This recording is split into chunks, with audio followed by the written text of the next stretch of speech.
So ఇప్పుడే మనం చూసుకున్నట్లయితే సో మంగళవారంకి సంబంధించిన వెదర్ రిపోర్ట్ అయితే రావడం జరిగింది. మంగళవారం నాడు ఏపీ తెలంగాణలో సో మరో అల్పపీడనం అయితే ఏర్పడబోతుందన్నమాట.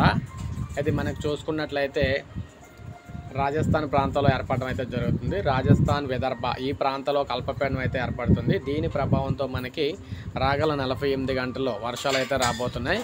ఏపీ, తెలంగాణ 2 రాష్ట్రాలకు సంబంధించి వర్షాలు అయితే రాబోతున్నాయి. తెలంగాణ నుంచి ఆంధ్రప్రదేశ్కి అయితే వస్తున్నాయి. అంటే మనకి రాజస్థాన్, విదర్భ, ఆ తర్వాత మనకి ఇలా ఇక్కడ తెలంగాణ, ఆ తర్వాత ఆంధ్రప్రదేశ్ అనమాట. ఈ విధంగా అయితే రావడం అయితే జరుగుతుంది ఈ వాయుగుండం. దీని ప్రభావంతో మళ్ళీ వర్షాలు అయితే రాబోతున్నాయి.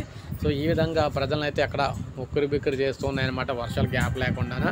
సో ఇది మంగళవారంకి సంబంధించిన వెదర్ రిపోర్ట్. ఇది లైక్ చేయండి, సబ్స్క్రైబ్ చేసుకోకపోతే మన ఛానల్ సబ్స్క్రైబ్ చేసుకొని ఫాలో అవుతూ ఉండండి. ఇలాగే మీకు ప్రతిరోజు వెదర్ రిపోర్ట్ అయితే మన ఛానల్ ద్వారా అందిస్తూ ఉంటాను నేను.